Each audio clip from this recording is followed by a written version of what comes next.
Police super পলাশ নিবিড়ের মৃত্যুর পর এক মহিলা সাংবাদিক তার মায়ের কাছে কিছু তথ্য জানতে যায়। এরপর সেই মহিলা সাংবাদিক পলাশ নিবিড়ের স্ত্রীর কাছে কিছু তথ্য জানতে যায়। সেখান থেকে অনেক তথ্যই বেরিয়ে আসে। পলাশ নিবিড়ের স্ত্রী বলে, আমার শাশুড়ি আমার স্বামীর সঙ্গে আমাকে থাকতে দিত না। আমরা হানিমুনে গেছিলাম, সেখানেও আমার শাশুড়ি গেছিল। আমার শাশুড়ি আমার স্বামীকে আমার হাতে রান্না খাইতে দিত না। আমার শাশুড়ি আমাকে মারধর করতো। এই ধরনের অনেকগুলো কথাই বলেছিল পলাশ নিবিড়ের স্ত্রী সুস্মিতা।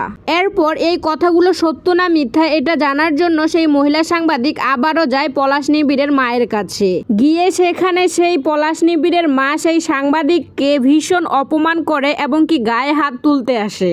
অপমান করে গালাগালি করে সেই মেয়েটিকে সেখান থেকে বের করে দেয়। কি লুকাতে চাচ্ছে পলাশ নিবিড়ের মা? আসলেই কি দোষী পলাশ নিবিড়ের মা? কেন সাংবাদিকদের সামনে কিছু বলতে চাচ্ছে না তিনি কি কিছু লুকাচ্ছে?